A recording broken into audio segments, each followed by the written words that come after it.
अब हम देखेंगे कि अगर हमारे पास कभी भी कोई भी जनरल क्वाड्रेटिक हो डिनोमिनेटर में या स्क्वायर रूट के साथ, तो उसका इंटीग्रेशन हम किस तरह से निकाल सकते हैं। हमें सब्स्टिट्यूशन तो लगाना ही होगा, बट डायरेक्टली हम साइन थीटा या कॉस थीटा के सब्स्टिट्यूशन से तीन टर्म्स को सिंप्लीफाई नहीं कर पाएंगे। तो सबसे पहले हम ऐसे टर्म्स को कुछ इस तरीके से रिप्रेजेंट करना चाहेंगे जिसमें हमारे पास एक वेरिएबल टर्म हो और एक कांस्टेंट टर्म हो और दोनों स्क्वायर्स में हो। इस तरह के फॉर्मूले हमने पहले देखे हुए हैं, विच मीन्स कि हमें इसको अब इस तरीके से कन्वर्ट करना है। इसका एक एग्जाम्पल हमारे पास है 1/2x² + 3x + 1। सबसे पहले अगर हम x स्क्वायर का टर्म देखें तो यहां पे एक वेरिएबल के साथ कोई भी कोएफिशिएंट नहीं है, विच मीन्स कोएफिशिएंट हमेशा 1 होना चाहिए, विच मीन्स ये 2 को सबसे पहले हमें सेपरेट आउट करना होगा और 2 को अगर हम कॉमन लेंगे तो बाकी सारे टर्म्स में से हमें डिवाइड भी करना होगा। एक बार ये आ गया है, अब हमें इसमें से कुछ इस तरह जाना है, विच मीन्स ये दोनों जो x के टर्म्स है उन्हें एक साथ में लाने की कोशिश करनी है, जो हम परफेक्ट स्क्वायर मेथड से कर सकते हैं। परफेक्ट स्क्वायर मेथड क्या कहता है कि अगर p + q the whole square हुआ उसे तुम लिख सकते हैं p² + 2pq + q², या उल्टा अगर आपके पास कुछ ऐसा टर्म हो तो आप उसे p + q the whole square में कन्वर्ट कर सकते हैं। p² तो हमारे पास यहाँ पे x² है, विच मीन्स x हमारे लिए यहाँ पे p है। हमें बीच वाले टर्म को 2pq के टर्म्स में लिखना है, तो अभी हम उसे लिखने की कोशिश करेंगे x² + 2p क्या था x, विच मीन्स यहाँ पे x। अब बचा हुआ टर्म हमारा q होना चाहिए ताकि वो इसे सेटिस्फाई करे, विच मीन्स q होना होगा यहाँ पे 3/4 ताकि पूरे के मल्टीप्लीकेशन पे हमें 3/2x दोबारा मिल जाए। अब परफेक्ट स्क्वायर के लिए अगला टर्म जो होता है वो q² होना चाहिए, विच मीन्स ये q को हम स्क्वायर करके ऐड कर लेंगे। अब ये हमने 9/16 तो ऐड कर लिया, बट एक्चुअली टर्म तो हमारे पास ये था, तो उसे दोबारा एक बार सब्ट्रैक्ट भी करेंगे वैल्यू को सेम रखने के लिए, और पहले से हमारे पास +1/2 था। तो अब हमें यह पता है कि जो पहले तीन टर्म्स है वो एक परफेक्ट स्क्वायर बन जाएगा, which will be of the form p + q the whole square, which is nothing but x + 3/4 the whole square. ये पहले से 2 हमारे पास यहां पे भी है तो यहां पे भी आ जाएगा। ये तीन टर्म्स तो हमारे सिंप्लीफाई हो गए, मगर हमारे पास अब ये टर्म को सिंप्लीफाई करना है। 1/2 - 9/16 हमें डायरेक्टली मिल जाता है एज -1/16, जिसे मैं लिख सकता हूं एज -1/4 द होल स्क्वायर। क्यों? क्योंकि मैं अगले टर्म को भी एक स्क्वायर की तरह लिखना चाहूंगा। अब अगर आप इस पूरे टर्म को नोट करेंगे तो आपके पास किस तरह का है, 2 तो एक कांस्टेंट है जो इंटीग्रेशन से बाहर आ जाएगा। बचे हुए टर्म्स है आपके पास x + 3/4 द होल स्क्वायर, जिसे हम एक वेरिएबल t मान सकते हैं, एंड 1/4 द होल स्क्वायर जो हमारे पास एक सिंपल कांस्टेंट टर्म है। तो अब हम देखते हैं कि अब इसमें हम इंटीग्रेशन कैसे लगा सकते हैं।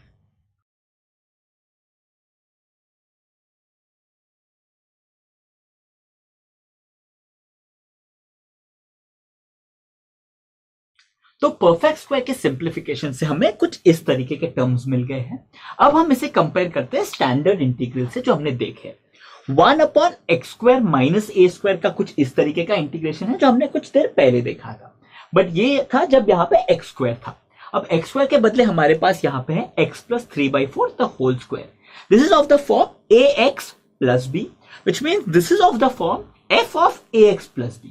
अब आपने इंटीग्रेशन के स्टार्टिंग में देखा था कि अगर f ऑफ x का integral is capital F of x, तो f ऑफ ax + b का इंटीग्रल होगा 1/a, वही function in terms of ax + b।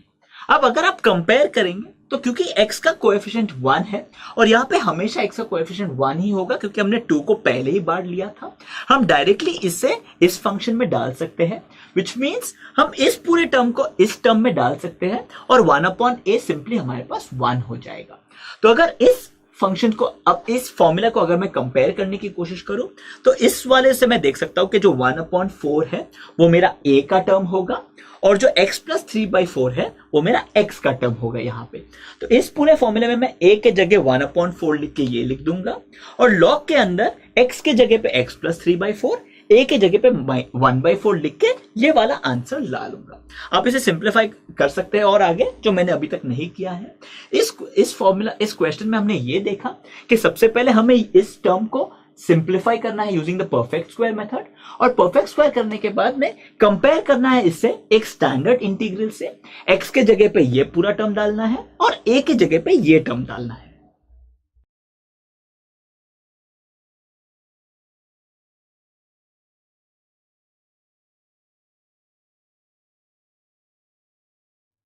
अब हम एक छोटा वेरिएशन देखेंगे, ये कि डिनोमिनेटर में फिर भी एक क्वाड्रेटिक टर्म है, बट न्यूमरेटर में एक लीनियर टर्म है of the form px plus Q. तो ये एक नया फॉर्मूला नहीं बनने वाला। We'll use what we already have studied in the integration to try and solve this.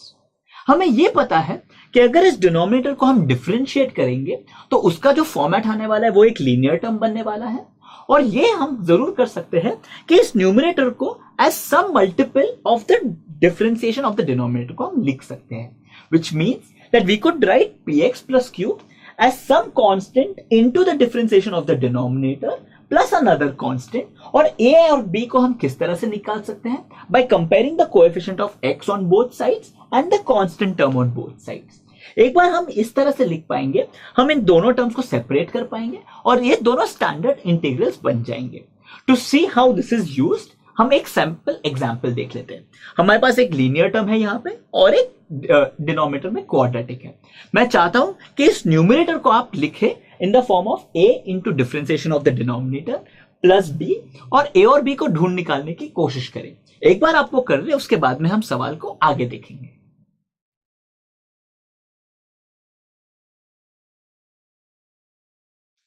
सबसे पहले हम इस न्यूमरेटर 3x माइनस 5 को लिखने की कोशिश करेंगे a times differentiation of the denominator plus a constant b।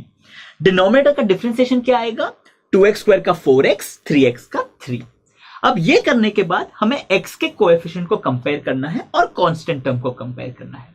यहां से x का कोएफिशिएंट है 3 और यहां से x का कोएफिशिएंट है 4a, तो वहां से हमने लिख लिया 4a इक्वल टू 3। अब कांस्टेंट टर्म को कंपेयर करते हैं।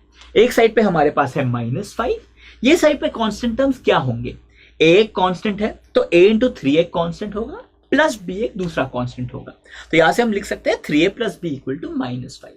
इन दोनों इक्वेशंस को साइमल्टेनियसली सॉल्व करने से हमें a और b की वैल्यूज मिल जाएगी। तो सबसे पहला स्टेप हमारा हो गया है, जिसमें हमने px प्लस q को इस फॉर्मेट में लिख दिया है। अब हम देखते हैं कि ये करने का फायदा क्या है। अगर हमने ये कर दिया तो न्यूमरेटर को अब हमने दो टर्म्स में सेपरेट कर लिया है। इन दोनों टर्म्स को हमें डिनोमिनेटर से फिर भी डिवाइड करना है, तो मैं पहले इस टर्म को यहां पे लिख देता हूं और इस टर्म को यहां पे लिख देता हूं।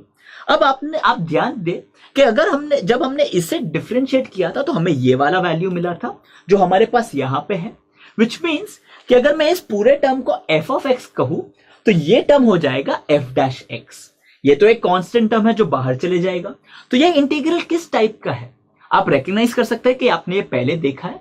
This is of the format f dash x upon f of x, जिसका सिंपल आंसर होता है log of f of x। तो यहां से हम लिख सकते हैं 3/4 log of mod of the denominator of the original question. तो पहला टर्म हमने सिंप्लीफाई कर दिया। अब अगला टर्म अगर आप देखेंगे तो आपके पास क्या है, आपके पास एक कांस्टेंट नंबर है डिवाइडेड बाय क्वाड्रेटिक। अगर आप कांस्टेंट को बाहर ला ले तो आपके पास simply 1/ax square plus bx plus c है, और कुछ ही देर पहले हमने देखा था कि इसे हम परफेक्ट स्क्वायर के मेथड से सेपरेट कर सकते हैं, फिर हम एक स्टैंडर्ड इंटीग्रल से कंपेयर करके इसका भी आंसर निकाल सकते हैं। तो डेफिनेटली इस वाले का आंसर थोड़ा लंबा आएगा, तो कैलकुलेशन का आप ख्याल रखिए, बट आप दोनों का इंटीग्रल इंडिविजुअली निकाल सकते हैं, which means the first step in such a question is to split px plus q in terms of the differentiation of the denominator। वही चीज यहां पे भी काम लग जाएगी। पहला टर्म आपका बन जाएगा f dash x upon root of f of x, जिसको भी आप सॉल्व कर सकते हैं।